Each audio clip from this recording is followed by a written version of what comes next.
Hey everybody, Dr. Ben here at the Functional Medicine Centers, and I'm going to be spending about the next hour with you guys answering questions, going over a lot of feedback I've been getting over the last couple weeks about immune system, about your health, a lot of different topics. So as people start jumping on, go ahead and post your questions down below. I'm also going to have people go ahead and tell me where you're watching from as well. I love to see where everybody's calling in from. We've had people from New Jersey, Maine, Massachusetts, out in Virginia, Pennsylvania, all over the place. So again, I'm going to be going over a lot of information today. This is going to be a live Q&A, so go ahead and put your information down below. Any questions you have, leave it to only like a line or two. Anything longer than that, and it goes away on my Facebook screen here. So if I have more than I'm trying to get through, go ahead and leave that in there and I will get to that one. Hey Teresa, how you doing there?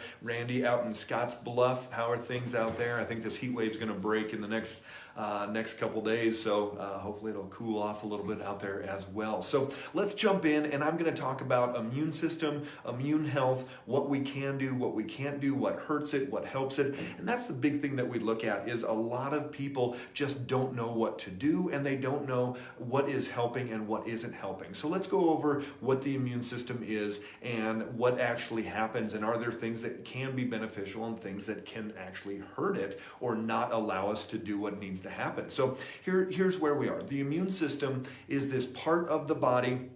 Hey Chris, we'll get to that in a second. So the immune system is a big part of the body's ability to identify if a foreign invader comes in. So that might be anything like a virus, a parasite, a bacteria, anything at all. Hey Chelsea, how are you doing? So anything at all comes into the body, we have to identify that. We've got to go, hey, is this us? Is this something foreign? Do we need to rev up the immune response and actually attack it? Can we just go through basics of just seeing what we need to do, and does the body deal with it? So then we have to rev up that immune response, and then we have to attack and destroy. So antibodies, everybody's heard about antibodies for COVID testing.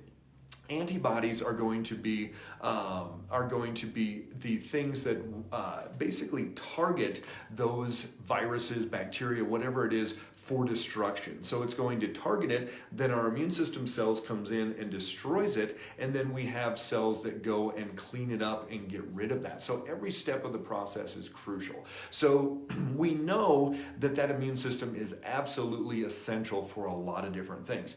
But what can we do to help it, and what is going to impair it? So let's start with the impairing. That's the easy part. We know what affects it. So go ahead and, guys, if anybody watching, go ahead and list a few things that you know that affects your immune system. Like if you've pulled an all-nighter studying in college or something like that, what happens to the immune system? Any other thoughts out there that might affect the immune system? Well, we know that poor sleep quality absolutely affects the immune system. The immune system is going to get depleted. It's not going to be able to do what it needs to do, and it's going to not be able to respond like it's supposed to. Hey, Jesse, good to see you. Alicia, there we go. Sugar lowers the immune system. So we know this. We know this is a fact, that the sugar is going to lower that immune response. And we know the studies show from 4 up all the way to 12 hours of decreased immune response every time we eat sugar, every time we have something that's going to spike our blood sugar. So absolutely, we have to keep our blood sugar. This is what we talk about. I've got tons of videos out there, Facebook, YouTube. I wrote a book about it last year. We've got to keep that blood sugar 85 to 110 all day long. I have a patient, get this, he's in his 60s. We started working with him in January. By the time COVID came around, his wife, who he sleeps in the same bed with, everything, she had COVID. She tested positive for antibodies, had 2 weeks, all the illness, everything. He had no illness, didn't get sick at all. He didn't even have any antibodies show up, so his immune system didn't even need to rev up that much. So crazy, he breathed on her, kissed her, everything, and did not get COVID, even though she totally had it. Why? His body had balanced out. He had reversed his diabetes, his blood sugar was stabilized, a lot of these other things. So Alicia, thanks. The sugar lowers the immune system. Anybody else out there? We've got stress. That's a big one that we look at. So stress is absolutely going to be a big part of it. I've seen studies that show that anger can even be a big part of decrease in the immune system. I've seen 4 to 6 hours every time somebody has a 5-minute anger episode.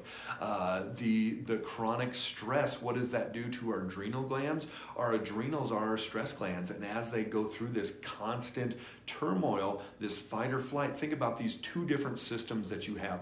You have a sympathetic part of the nervous system and a parasympathetic nervous system.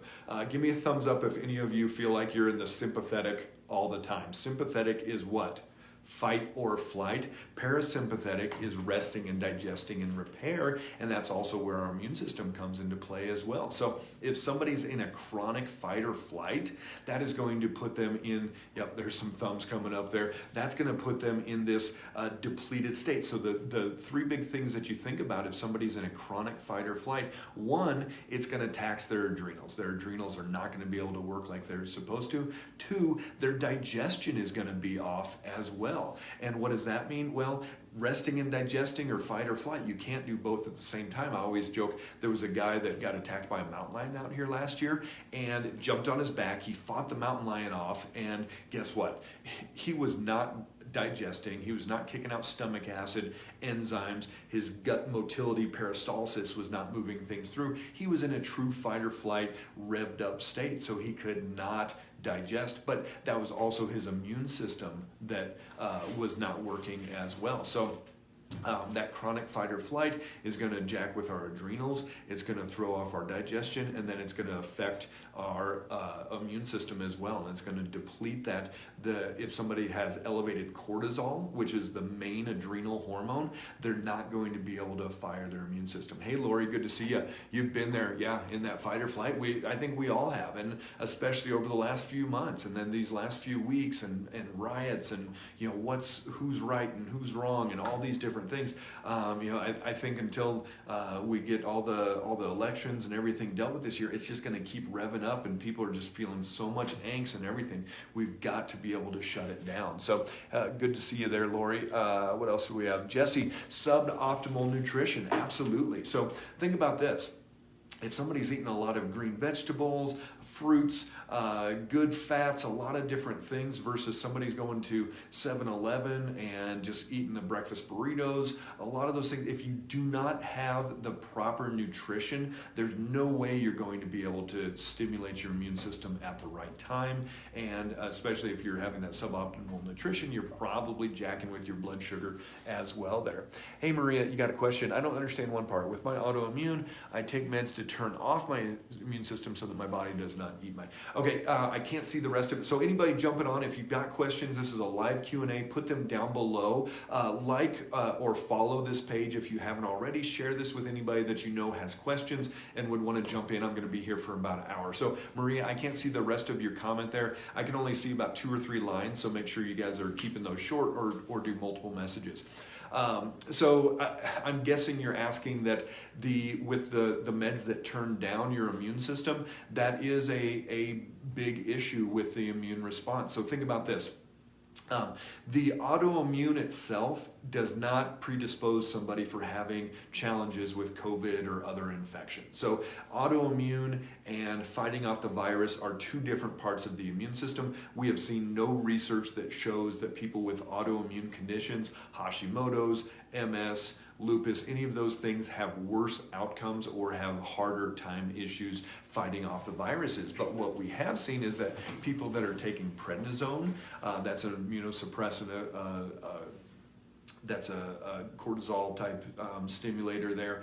That we've got Humira, methotrexate, low dose chemo, some of these different medications that suppress that immune response. So that's where if someone says, oh, I'm immunocompromised, it's not because they have autoimmune condition, it's because of what they're taking that's going to be depleting that immune system. So absolutely, in those cases, that's why some people, if they're on some pretty heavy duty, if they're getting chemo or things like that, they say even before all this, don't go to the grocery store, wear a mask, do those things. People were already doing those. So Maria, hopefully that answered your question there. So Randy, how does she boost her immune system? I'm assuming you're talking about the one with the autoimmune condition and taking the medication. So it's a very slippery slope, because what you have is you've got this decrease of the immune system from taking those immunosuppressants, but then we need that immune system working as well as it can. But if we do things like echinacea or vitamin D or C or A or anything that might bump it up a little bit, then that might take you out of what the doctor's trying to do with that autoimmune condition. So ultimately, for somebody with autoimmune, you need to naturally decrease that immune inflammatory cascade. That's how my mom reversed her multiple sclerosis 20 years ago. She went through the process with a great doctor, and they went through step by step through the emotional side, through the physical side, the chemical side, all those different things, and were able to decrease her immune response so that she wasn't attacking her nerves anymore. She was able to reverse that, doesn't have any more MS symptoms. Same thing with my wife. She had autoimmune to her brain, autoimmune to platelets. They ended up taking out her spleen back in college, all these things. And yet her immune system works optimally now. She rarely gets sick, does great through all this process. So ultimately, we've got to get the body working as well as feasibly possible, and that's going to be way better than trying to suppress something or trying to stimulate it out of those immunosuppressants. So Maria, you're taking the CellCept. Yeah, absolutely. So you've got to do what you got to do with your doctor and the suppression, all those things. But ultimately, you've got to get your body to turn it down. I always say that autoimmune conditions are an immune, with that autoimmune, it's an immune inflammatory cascade. So it's revved up for various reasons. Estrogenic events, the vitamin D's too low. We've got leaky gut. We've got inflammatory issues, the liver's out of balance, the adrenals are out of balance, all of these different things. I've got a couple different videos and seminars on autoimmune on Facebook and on YouTube. Go ahead and check some of those out, and that will definitely help a lot. Okay, thanks, Lori, when she's taking the meds to turn it off. Yes, absolutely. So for those of you just jumping on, this is a live Q&A. Go ahead and put your questions down below. We're going to answer any and every topic we possibly can, and I'm going to be giving you some information on what to do. So we were talking, before some of the questions, we were talking about what are some things that are going to turn down that immune response. And so we said sleep, we said sugar, we said poor nutrition, we said the chronic stress. What else is out there? Well, I've seen digestive tract issues throw off that immune response. So if we have leaky gut, and that's where the small intestine lining has these bigger gaps and we get things into that bloodstream.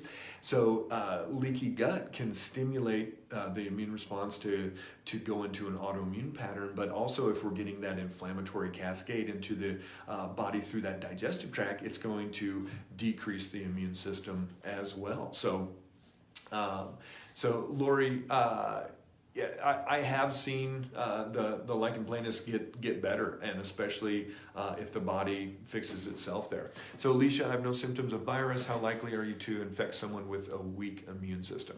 Are you asking if you have the virus, if you have COVID, are you going to infect someone? So if that's what you're asking, I'll go over some of the research that we've been seeing is that the main thing that they went off of when they said, asymptomatic people can infect other people. We went over this video a couple weeks ago. It was a lady from China that was in Germany back in, it was either January or February, and they thought that she was asymptomatic and then infected a bunch of people, but they went back and reviewed the situation, actually found that she did have symptoms, she was showing a fever, showing some other issues, and so a lot of those recommendations of asymptomatic people were actually based off of that research, but then they kind of reviewed it and found that she was actually symptomatic. So not as likely, even with kids. I went over some of that research last week. A bunch of the people in Europe, a bunch of the countries have said that kids are not transmitting the virus to family members, to parents, to grandparents, things like that. So that's one of the reasons why a lot of the countries in Europe have opened up, and even Norway said even if there's a spike in the fall, they're going to keep their schools open because they know that the kids just are not transmitting on that. I was actually looking through the CDC website last week and saw that people under 24, and they labeled these, it was as of June 10th, they labeled them as dying with COVID. That 137 people in the entire country died under 24 with COVID, and so that sounds like a big number, but still, we're talking 100,000 people or whatever that have passed away. So it's a very, very small part of it. So thank goodness kids are not having the issues that we thought they were going to, and the research is showing that they're not transmitting it to people as much as they should. But if you are around somebody, or if you're going to see an elderly person or things like that, absolutely, we've talked about that a bunch, that the older people are the ones that are dying from this. Over 60, 65 years of age are absolutely going to be a big part of who's passing away from this. We went over the research last week that 54% of the people that have died outside of New York State, so 49 states, are from retirement homes or assisted living homes. So pretty interesting that if you are going to be around somebody of that age, especially Italy, what they show, we've talked about this a bunch as well, 99% of the people that went into the hospital and then ended up dying had other cofactors going along with it: diabetes, obesity or being overweight, cardiovascular disease, high blood pressure, some things like that. So if you know somebody and they're older and they have those issues and their immune system doesn't work very well and they get every cold going around, you know what, you better be careful. They better be hosing themselves down, wearing a mask, doing some things like that. So let's see here what the next one was. And I take oregano oil, vitamin D, and a probiotic for a good gut health. Want to make sure I don't pass anything. Yes. So those are all good things. That vitamin D is going to be great. Remember, you want to get your vitamin D up to 60 to 80 to get into that proper range. So make sure you're testing your vitamin D.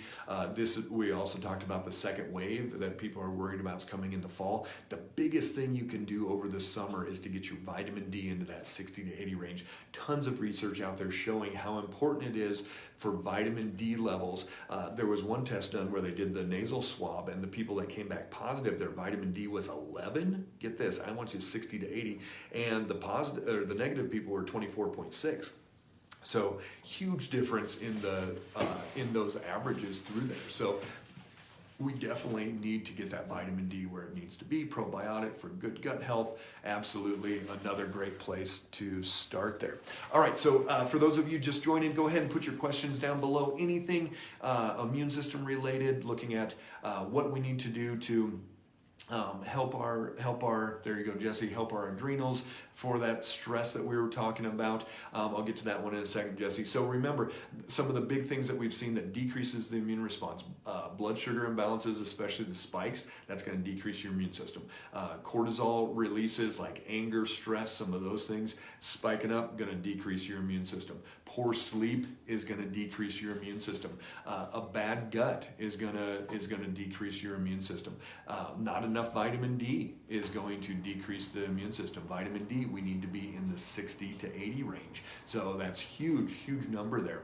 All right, so again, I'm going to get to your question here in a second, Jesse. If you guys haven't already, like or follow our page, hit the notify button, and we'll let you know as soon as we go live. And we're also starting Health Solutions Now Facebook group for everybody. We've got over 7,000 followers now, tons of people out there that want this information. We're going to be taking a step deeper into that Facebook group. So go ahead and if you want to be part of that, let us know, or just follow the invite that we're going to send out at the end of this. So anybody, I'm going to give in more of my personal tips of things that I do for myself, my family, what we do in the office with patients. We're going to be getting more in depth into what we look for in blood work, having these weekly Q&As, really giving a lot more information in there. So we can talk about things a little bit differently in that Facebook group than we can out to the masses. So if you guys are looking to get more in depth, get more of these specific questions like the adrenal fatigue and all these different things,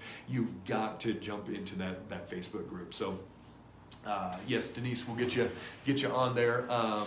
My team is watching, so they'll put a link up here as well. So, and I know Jesse's already in there. And so let's do this. Let's talk about how we're going to reverse adrenal fatigue, but let's just talk about adrenals in general. And that is a huge part of this immune response. So the adrenal glands are going to do a couple different things. They're going to try to maintain homeostasis, meaning it's going to try to keep certain things in a good level, and it's also going to rev us up for these fight or flight patterns. So the adrenals, think about this. If you're in college, you're pulling an all-nighter for a week straight or whatever it is, your adrenals actually get bigger. And so it's called hypertrophy. So they get bigger.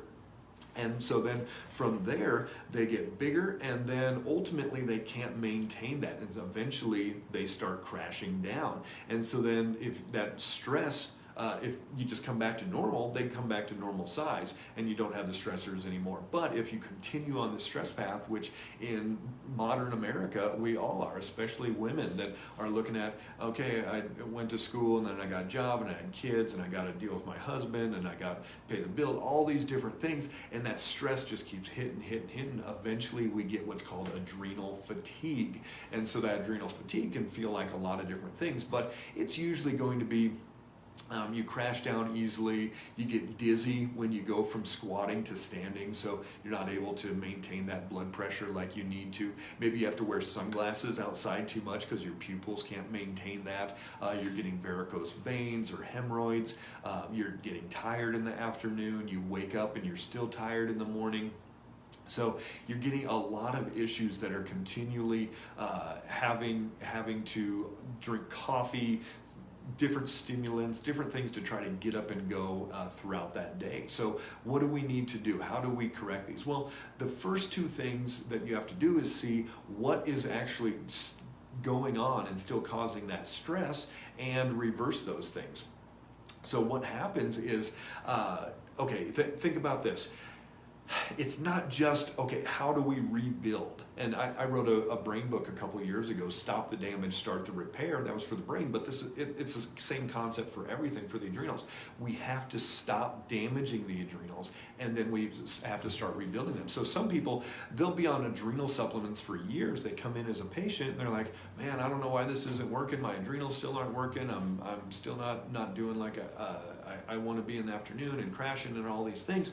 Well, they didn't stop damaging them. And so what happens is we've got to take a step back, and we've got to say, okay, what are the main stimulants for the adrenals, and and then we go, oh yeah, it's my husband. Well, that could be, but ultimately, what is it? Well, the top two things that we see for stimulating the adrenals, number one is blood sugar swings. We've talked about this 100 times, but it is so true. The blood sugar swings, especially the dips, if your blood sugar is crashing down, so if you spike up and then crash down, the adrenals are stimulated.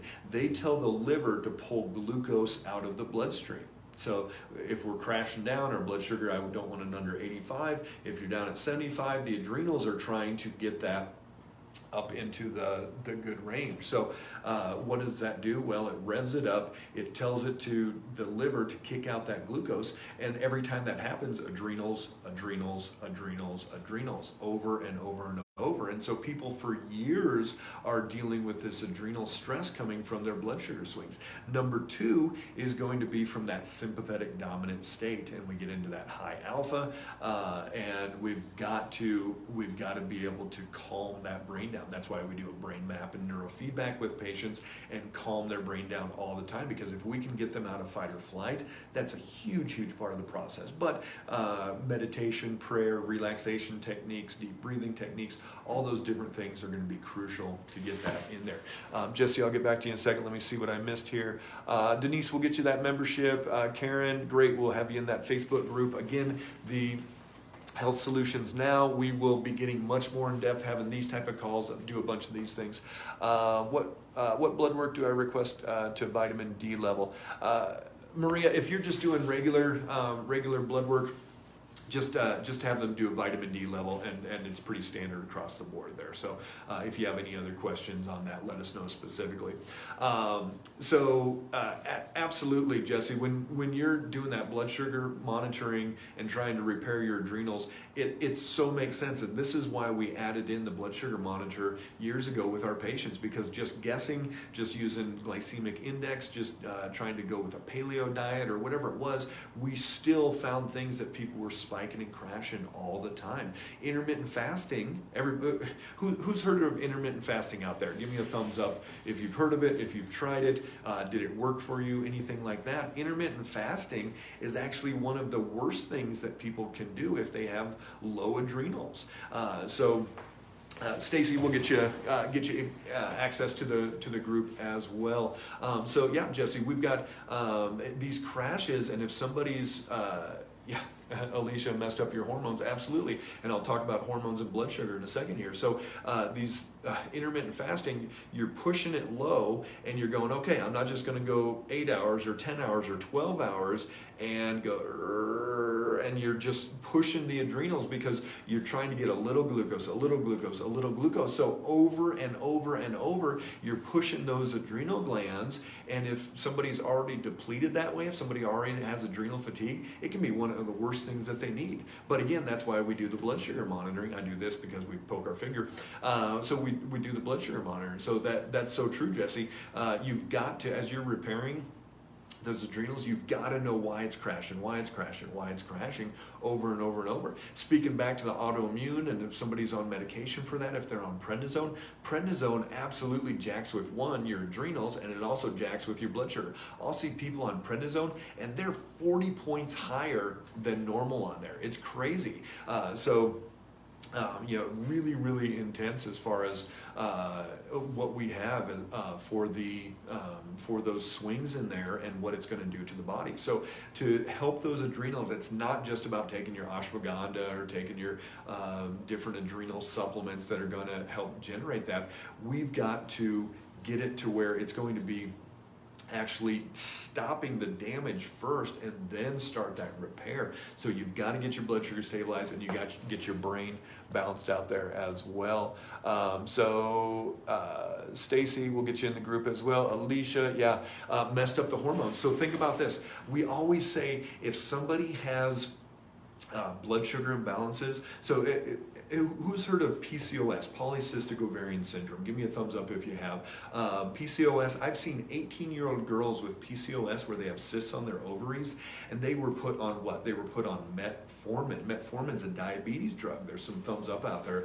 Some of you women probably have had it or know people that have. So metformin is a diabetes drug, and I've seen 18-year-old girls that are 120 pounds get put on metformin because they know there's such a connection between those blood sugar swings, those highs and lows, and hormones. And so for females, it's going to throw hormones out of balance. And Alicia, that's probably what happened there. That's probably where that issue went, was that those swings messed it up. And guys, what happens for guys? So any of you females out there that have husbands, and if they ever show up with low testosterone, do not have them go get testosterone pellets or shots, anything like that. Why? Because for most of them, that testosterone is actually spilling over into estrogen, and so then they take more testosterone. I've had guys come in that are having hot flashes. I've had guys come in that are having estrogen of menstruating females because they're taking so much testosterone and it's spilling over. So you can't just start jacking with hormones. You've got to pull it back. You've got to fix the liver,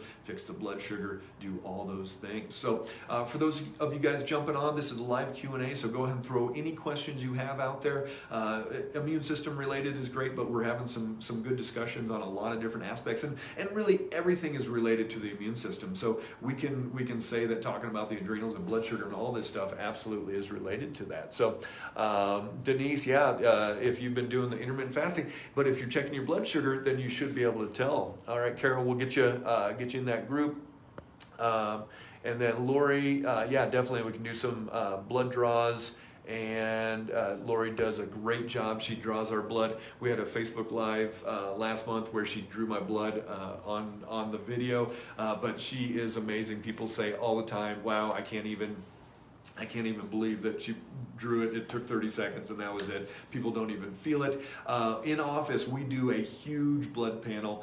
It's about $200 for the entire thing, but it covers all the hormones, covers the full thyroid with Hashimoto's markers, covers the vitamin D, the lupus marker, rheumatoid arthritis marker, inflammatory markers, C-reactive protein, homocysteine, covers all of the infection markers, tons and tons of stuff. So for anybody looking to get an in-depth, very, very comprehensive panel, Lori can do that. We do in-office draws all the time. It's a great, great place to go. Sally, we'll get you in that Facebook group. So Jesse, so for low blood sugar, remember low blood sugar is the number one stressor there. So we've got to test before eating. So I like to do, if we're worried about people crashing, 3 or 4 hours after the meal is when we'll test those. Or if somebody's feeling wonky, and we'll just say, hey, we've got to check those. But some people, they start testing before meal, after meal.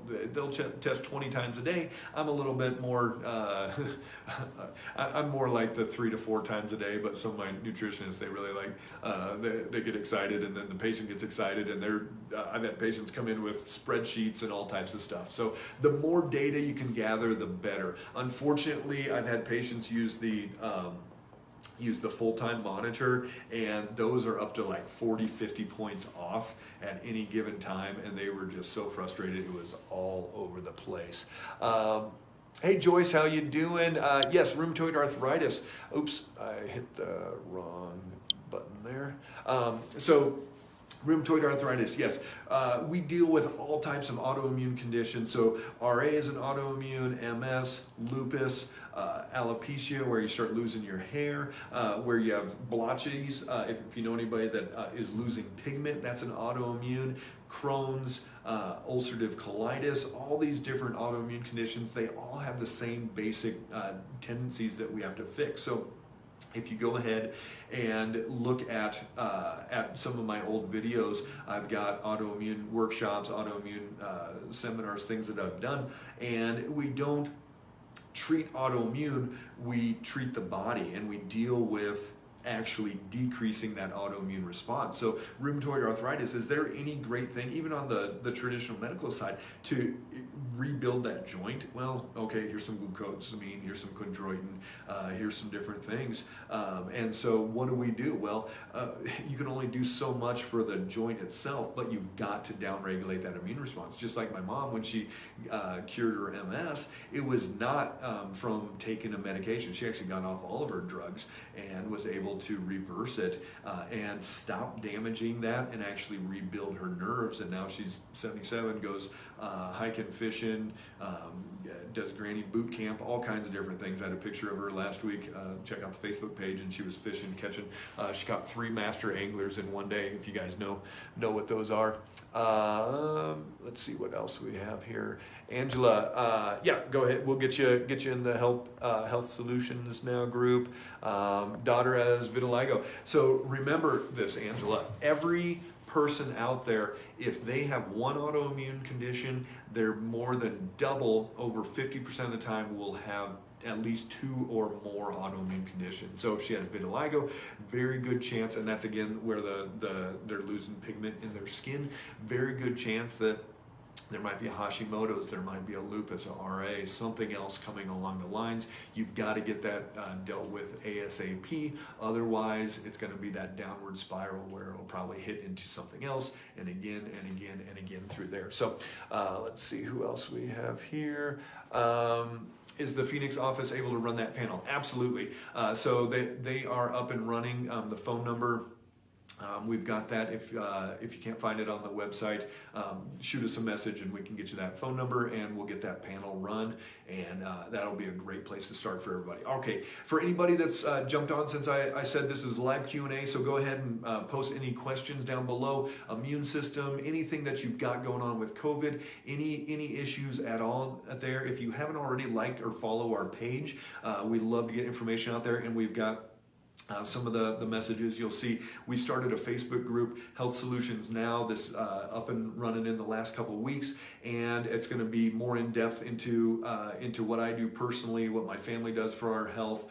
Some more live Q&A like this. We'll be going more in depth into different things in blood work, behind the scenes stuff of what we do with our patients, just throwing as much as we can. So certain things that we can't talk as in depth about into the general Facebook space, but more into the group will be great. So let's see.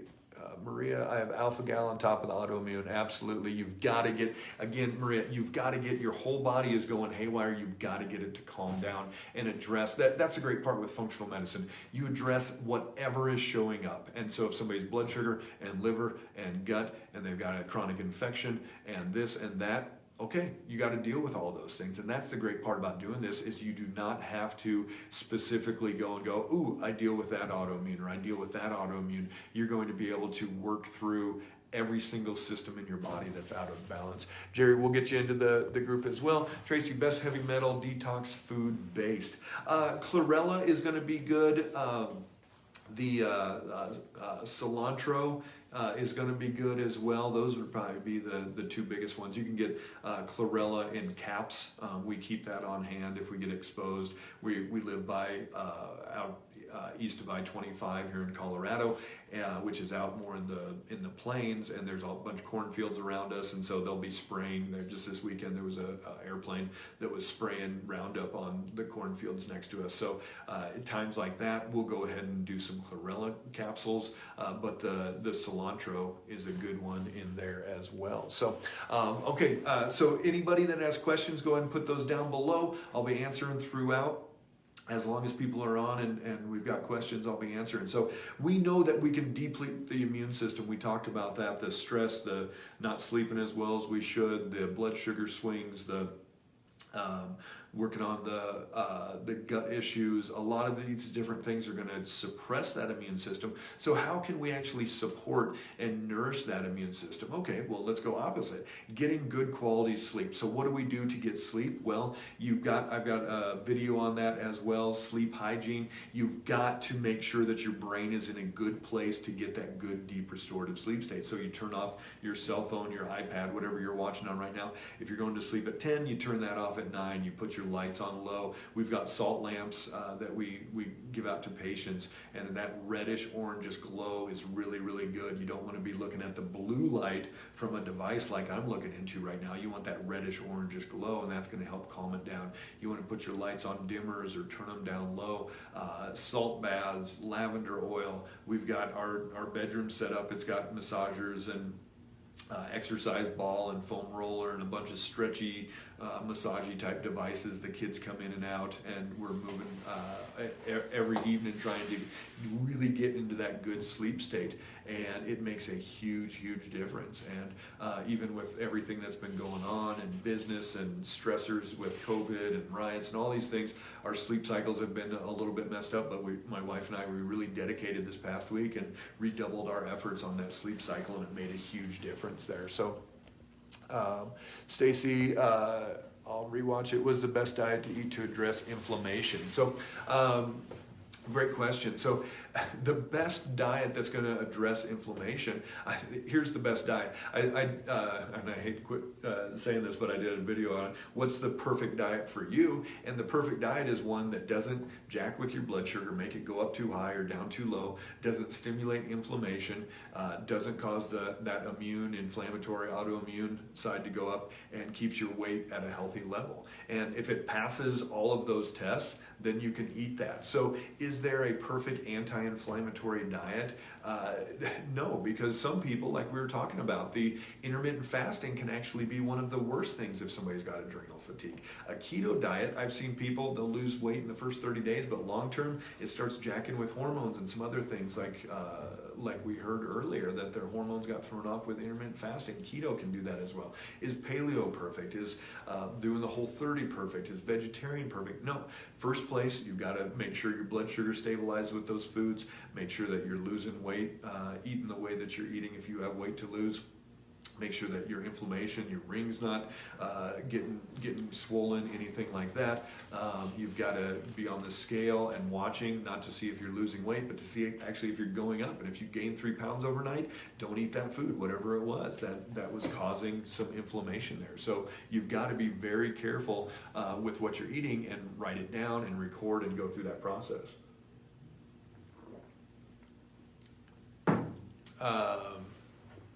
Joyce, Octavia diet. I have not seen that one. You want to summarize it in a sentence or two, and I'll answer that question. So immune system, vitamin D, one of the easiest, simplest things that you can do at this point to get better. So we have 60 to 80 is where you want that vitamin D level to be. So you want to get it tested, you want to take enough to get up into that 60 to 80 range. Some people, 10 to 15,000 is what they need. I had a guy last week, he came in at 8.9 on his vitamin D level. We want 60 to 80, crazy high numbers that he's going to need to get up to that. So vitamin D is going to be a very important part. And excuse me. Vitamin D is going to be huge for getting that immune system where you need it to be.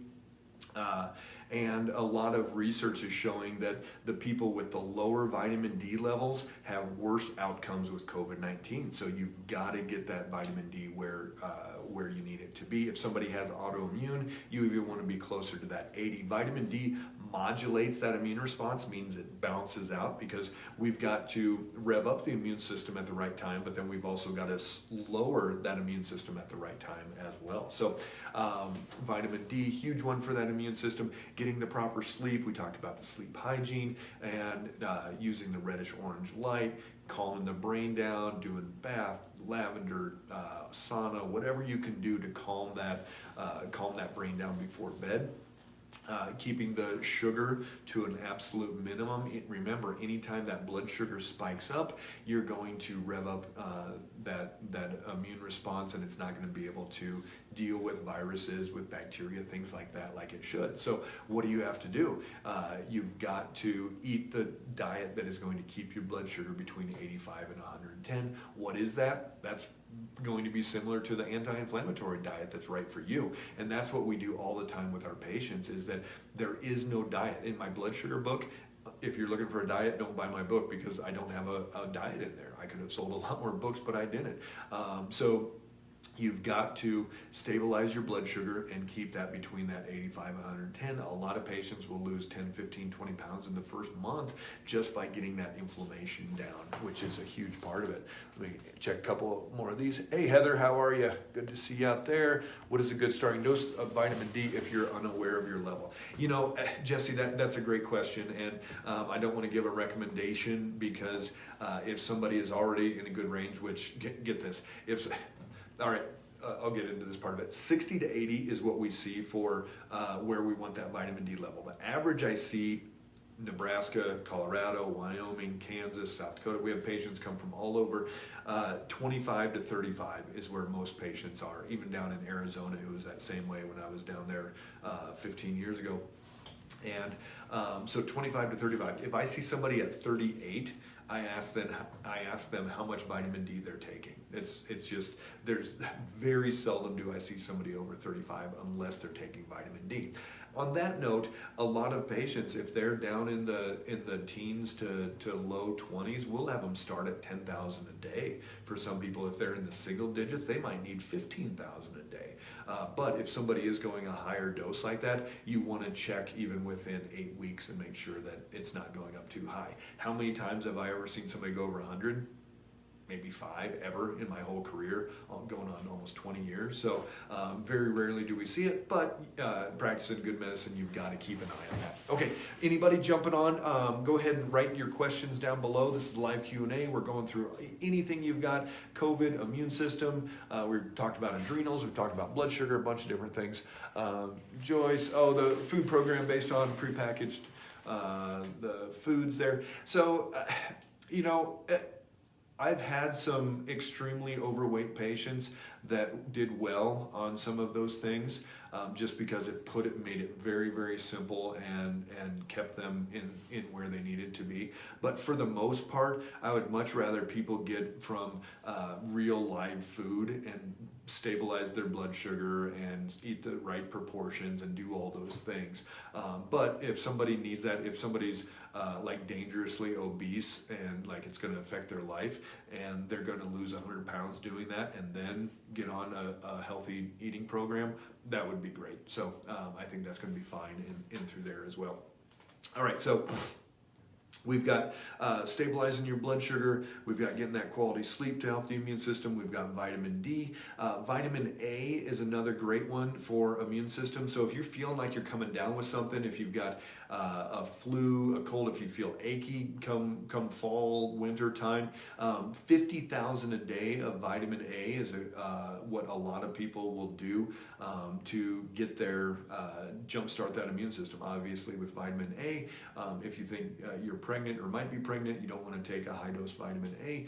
There's a concern there, but for a lot of people and for our patients, if they're coming down with something, we'll do 50,000 D, 50,000 A, and they'll bounce right out of it. But that's only for 3 days, so it's not going to overload the body.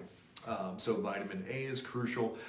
We've talked about probiotics on here. Probiotics are going to be great. That's going to be a great source of immune support. The huge part of the immune system is in the digestive tract, and so we've got to have that good balanced digestive tract to be able to get it as strong as we possibly can. That's going to help rebuild that gut lining, do some things through there, which will be really, really helpful. So do the probiotics, kombucha, yogurt, sauerkraut, things like that are going to be really helpful for that gut immune system as well.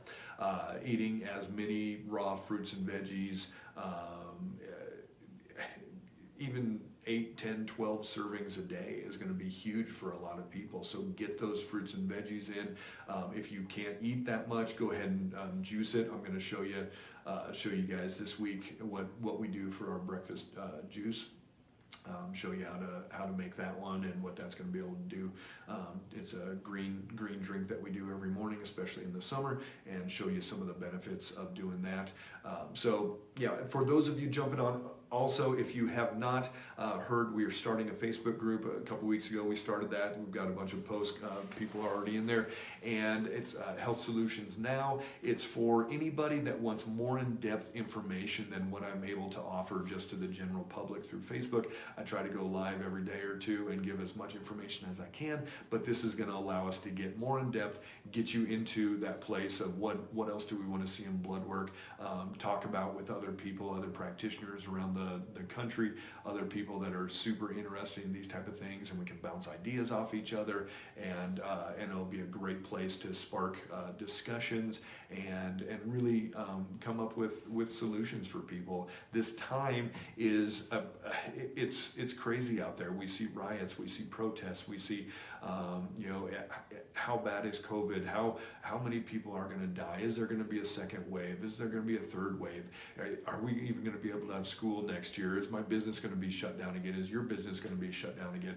All these different things, and we've got these worries and these stressors, and yet the one thing that we have to be able to control is what we put in our mouth, what we put in our head, what our health is doing. I see it as this body is our temple, and it was given to us to take care of and to do everything that we possibly can, and so that's a big part of why we're doing this Health Solutions Now Facebook group, because it's my number one goal is to change as many lives as we possibly can around this world.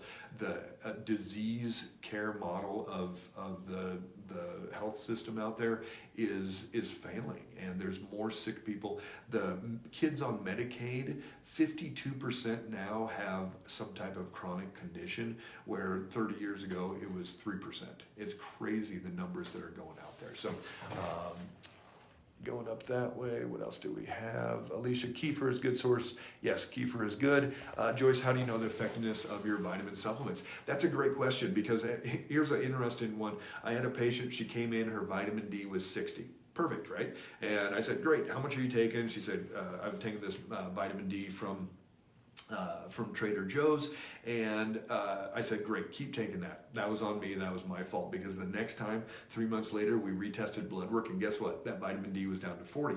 She kept taking the same dosage of Trader Joe's vitamin D, but got a different bottle. She ran out and got a different bottle, and that different bottle probably had significantly less vitamin D, even though the label said a certain amount on there. So the companies that we use, and we've had some posts in the past where you guys can actually order from these companies if you're looking for supplements, if you use our code on there.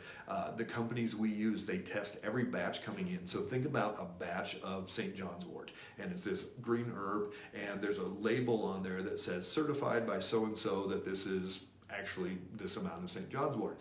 And people in the Now brand or whatever brand at the health food store, they look at that and go, oh great, that's St. John's wort. They put it in all their pills and encapsulate it and send it on its way. But a lot of time, and we know this because the companies we use, they test every batch that comes in. And so that batch of St. John's wort comes in, and they sample multiple pieces in there, and they say, hey, is this actually what it says it is, and is it the amount that it says it is? And if it's not, they send it back to the company. And if the company gets that back, guess what? They don't throw it away. What do they do with it? Yeah, they send it to somebody else that's not testing, and they go, oh, it's St. John's wort. So what we're looking at then is the companies we use, they test every batch coming in, and they test every batch going out. So meaning if there's 10,000 pills of adrenal supplement, they're going to test randomly some of those pills and check to see if it's got the amount of ashwagandha, if it's got the vitamin C, and if it's got the different nourishing support for the adrenals in there. And so we know that the companies we use, every batch coming in, every batch going out, has exactly what it says it is. Unfortunately, over-the-counter stuff doesn't do that. Even if you buy some of the professional brands off Amazon, guess what? Who knows how long it's been sitting in that warehouse? Who knows if that warehouse is air conditioning? Who knows how long it's been sitting in that UPS truck? Or if somebody got it and then didn't want it and they returned it to Amazon and then they sent it and sold it back to you again. So there's a lot of concerns about supplements out there, and I'm very particular with what we use and who we use. And even with the companies we use, they have sales reps and they have new products come out all the time. And why? Because they want to keep selling product. And so they're like, hey, the latest and greatest, but we stick with what works. We stick with the things that consistently work with people. Very rarely do we add a new product, maybe 6 new products a year into our line of things that we're working with people. Not because we're stuck in our ways, but because we know what works, and we also know that just because it's the latest and greatest and there was a study on something doesn't mean we're going to see those changes in patients as well. So let's see. Jesse, what are some good ways to get picky toddlers to eat more veggies? I'm guessing that might be somebody that you know. So one of the things that you can do, let's say you're making meatballs, run kale through the blender ahead of time, or your food processor, something like that, really, really small and fine, and then you mix that into the meatballs or into the burger, or if you're making chili or a soup, something like that, just chop it really, really fine so that they can't even see it, and they won't even taste it. So put it into, even if you're making like some kind of a casserole or something like that, that's a great way to do it, where you just mix it in. Or if you're doing a spaghetti sauce, again, just chop it up really fine in there so that they can't pick out. I did some zucchini a couple nights ago, and I got 4 boys from 8 to 15. One of them, guess who, the 8-year-old, he picked out all of the zucchini out of there. And so, there's certain things, but he'll eat other parts of it. But absolutely, and that's the nice part. If you mix it all together, it's less of a chance to get like, oh, here, I don't want these veggies. And so you mix stuff all together can be helpful. Alicia, so they tell you what you don't need, treatment. So you're right, doctors don't tell you to avoid bad blood work or what to do to avoid bad blood work. And that's what we do. When we sit down with patients, I go through line by line and say, hey, this is what we're going to do for this system, this is what we're doing for this system, as opposed to let's wait until it's just worse there. And Maria, same thing. I'm treated for symptoms, but never for the reason. And that's the whole point with functional medicine. We've got to get to the underlying why. We've got to get to why your body's going haywire, what we can do, how we can stimulate that immune system to work appropriately. Stop suppressing it, start building it, get that immune system to work as well as feasibly possible. So if you guys have any other questions, go ahead and put those down below. Or if you watch this later, if anybody's watching this later, go ahead and put those down below. We check our messages throughout the day, so we'll be answering anything on there. If you ever need help, ever need more in-depth information, that's what we're here for. That's why we have our Phoenix location. That's why we have our Fort Collins location. I have patients that come from 6-8 hours away in Kansas, Nebraska, South Dakota, Wyoming, all over the place. So if you need help, even if you can't get into the office, we can work remotely with people. If you're in the Phoenix Four Corners area at all, you can pop down and see Dr. Shanice down there. Same process. We work, our same nutritionists work with all the doctors. It's a very, this program and this process that I've helped develop over the last 20 years is something that is unique, and we're able to bring to the masses. We're looking at further locations as well after the Phoenix one. In the next couple months, we'll be bringing it to some various locations. We've got some places already picked out, but this model has to get out there. People need to get better. They need to start healing. They need to get their lives back, because I see it every single day. Last week, I had 2 26-year-olds on the same day with horrible digestion issues for years, and they're 26 years old. We've got a 13-year-old that was pre-diabetic. We've got a 9-year-old that was insulin resistant, 15 times the amount of insulin in his body that he should have. We see this stuff every single day. It's not just 60, 70, 80-year-old people like the majority that are dying from COVID. That's not who I see a lot of. I see mostly under 60-year-olds, under 50-year-olds, under 40-year-olds. People are having problems all the time, and we've got to course correct and help these people. So if you've got any other questions, jump on there. Otherwise, let us know, and we'll get you an invite for that Health Solutions Now. Be looking for that. We'll be putting the invite out onto our page. Also, more in-depth information, going to give you everything I possibly got to get you back to that health point and give you as much information. We're going to be able to discuss topics that we're not able to in the Facebook world as well, and just be able to get it so much there. So Maria, last thing, we can always do it over Zoom, so we can do those new patient exams that way as well. So not a big deal to do things that way. So all right, everybody, thanks for jumping on. Glad you spent this time with us and asking those questions. If you've got anything else, we're here to help. I'll be jumping on tomorrow morning. Going to be showing you some of my morning routine and giving you some ideas on what we do to really create our day. Remember, you either create your day or your day creates you. So I love that. I think I actually made up that quote a whole bunch of years ago. So anyways, create your day or your day creates you. I'll be showing you some things that we do tomorrow. Otherwise, we'll talk to everybody soon. Take care, guys.